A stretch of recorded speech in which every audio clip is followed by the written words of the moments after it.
Bengal international film ফেস্টিভ্যালে এসে তোমার কেমন লাগছে, এবং সদ্য তুমি সোনার সংসারে অ্যাওয়ার্ড জিতেছো, সব মিলিয়ে একটা মিক্সড ফিলিং।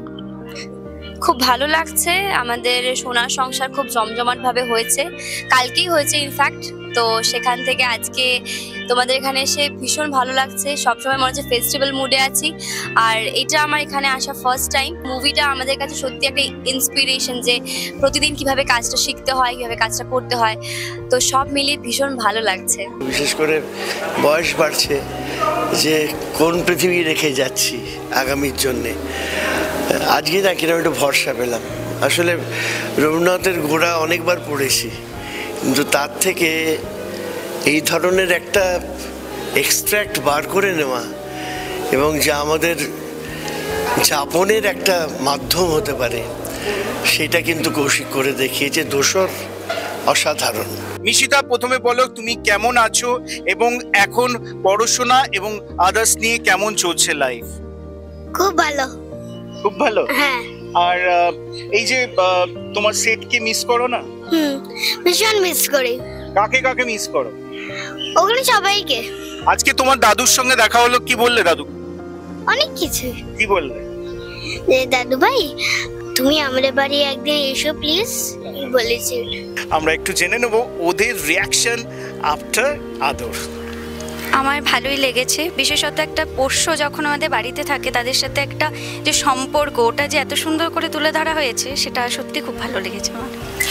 মুভিটা দেখে খুব ভালো লাগলো, খুবই ভালো একটা কনসেপ্ট ছিল, আর এরকম কনসেপ্ট এখন দেখা যায় না অতটা, খুবই ভালো ছিল। আমারও খুবই ভালো লেগেছে মুভিটা, মানে সেটার মধ্যে ভালোবাসা কি জিনিস সেটা মানে তুলে ধরেছে।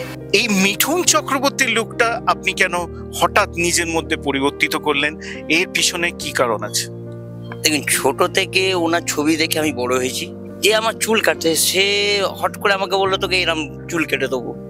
অনেক অনেক বছর আগে, ধরে নিন গোটা 38 বছর হয়ে গেল। তা সেই থেকেই আমার চুল এরকমই হয়ে রয়েছে, ঠিক আছে। এবং মুখের মধ্যে একটা যে লুক এসে গেছে, সেই লুকটা আর আমি পাল্টাতে পারছি না, ঠিক আছে। যার জন্য গোটা ইন্ডাস্ট্রি আমাকে মিঠুন বলেই ডাকে। তখন থেকে আমার মধ্যে এসে গেল যে আমি ঠিক আছে, দেখা যাক কি হয়। তবে দাদাকে অসম্মান করে না, একটা দাদার জায়গায় দাদা আছে, আমি আমার মতনই থাকি। আবাদ মানে চাষযোগ্য জমি, টিলেজ যদি সাবটাইটেল করি আর কি, টিলেজ মানে একটা কৃষকের কাছে জমি অনেকটা গুরুত্বপূর্ণ, তার মেয়ের মতন, তার মায়ের মতন আর কি, তার প্রেমিকার মতন। এবং আমরা চাষ করছি, জমিতে চাষ করছি, ফসল ফলাচ্ছি, কিন্তু এখানে যে বলা হয়েছে যে ফসলের পাশাপাশি আমাদের মানুষও চাষ করতে হবে। যে যোগ্য মানুষ যারা রয়েছে, সেই যোগ্য মানুষদের চাষ করতে হবে, ভালো মানুষদের চাষ করতে হবে। যারা ধর্মের ভেদাভেদ যেটা রয়েছে, ধর্ম জাতপাতের ভেদাভেদ বা দেশ কাটাতারের যে ভেদাভেদটা যেটা রয়েছে, সেটা মিটিয়ে দিতে পারে, মানে সেই মানুষ চাষ করার কথা বলা হয়েছে। মানে আবাদ যেমন আমরা জমি চাষ করি বা ফসল চাষ করা হয় জমি কর্ষণ করে, তা এই যে আবাদ যেটা রয়েছে, আবাদ হচ্ছে মানুষ চাষের কথা বলে আর কি। আমি আবার দেখলাম আজকে, সত্যি অসাধারণ একটি ছবি, এবং সমীরদার সাথে কাজ করেছি অনেকগুলো ছবিতেই। বাট এই আবাদ একটা প্রকৃতির সাথে এত নিবিড় ভাবে নিজেকে পাওয়া যায়, মানে এই অনুভূতি ভাষায় বলা যায় না। এই আবাদের যিনি সিনিয়র অ্যাক্টর, তার কাছ থেকেও জেনে নেব তার প্রতিক্রিয়া। আমি খুব বড় অভিনেতা নয়, তবে অভিনয় খুব ভালোবাসি। গল্পটা এত সুন্দর, মানুষের সঙ্গে, মাটির সঙ্গে, ফসলের সঙ্গে মিশে থাকে। খুবই শুভ এবং খুবই এটা সুন্দর একটা প্রচেষ্টা, যে প্রত্যেক মানুষই চায় যে আমার কাজটা লোকে দেখুক এবং প্রশংসা পাক। আমারও মনে হয় যে নতুন প্রজন্ম যদি এগিয়ে আসে এইভাবে, তাদের তো একটা রাস্তা দেখাতে হবে। এইভাবে যদি একটা ফেস্টিভ্যালের মাধ্যমে কিংবা সবাইকে নিমন্ত্রণ করে তাদের দেখানো হয়, তাহলে একটা যোগসূত্র থাকে, যে পূর্বসূরির সঙ্গে উত্তরসূরির একটা যোগসূত্র, যে তারা কি করে গেছে। আমার মনে হয় আরো ইন্টারাকশন প্রয়োজন। যেরকম ফিল্ম আমাদের বাংলা করে চলেছে, আর এইভাবে যদি এগিয়ে যেতে থাকে, সত্যি হয়তো মানে একটা দিন ওয়ার্ল্ডে বাংলার একটা আলাদাই ট্রেন্ড থাকবে বাংলা ছবি। মানে এটাই আমি বলতে পারবো, কারণ আমি আজকেও এখানে এসে অনেকগুলো স্ক্রিনিং দেখলাম এই বেঙ্গলি ইন্টারন্যাশনাল ফিল্ম ফেস্টিভ্যালে। সো দেখে যেটা মনে হলো, সিরিয়াসলি মানে বাংলা ছবি এইভাবে যেতে থাকলে অনেক অনেক দূরে যাবে, অনেক দূর। ভালো লাগলো, আর এত সম্মানিত হতে পেরে ভীষণ মনে হলো। এটা আমার প্রাপ্তি কিনা আমি জানি না, ভীষণ আনন্দ হলো।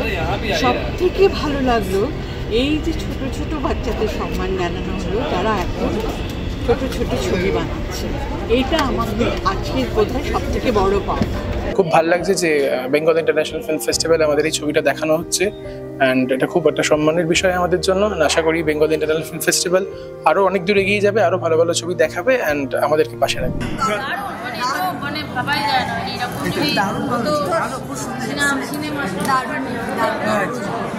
ভীষণ ভালো হয়েছে। জয় শ্রীরাম। এরপরে ইমার্জেন্সি দেখানো উচিত, শিক্ষা নেওয়া উচিত যে আমরা এভাবে মানে নিজেদের মধ্যে ঝগড়া করবো না, একতা নিয়ে লড়বো।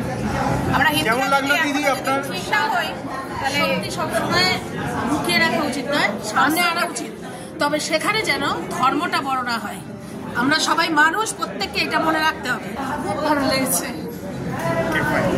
কেমন লাগলো আপনার?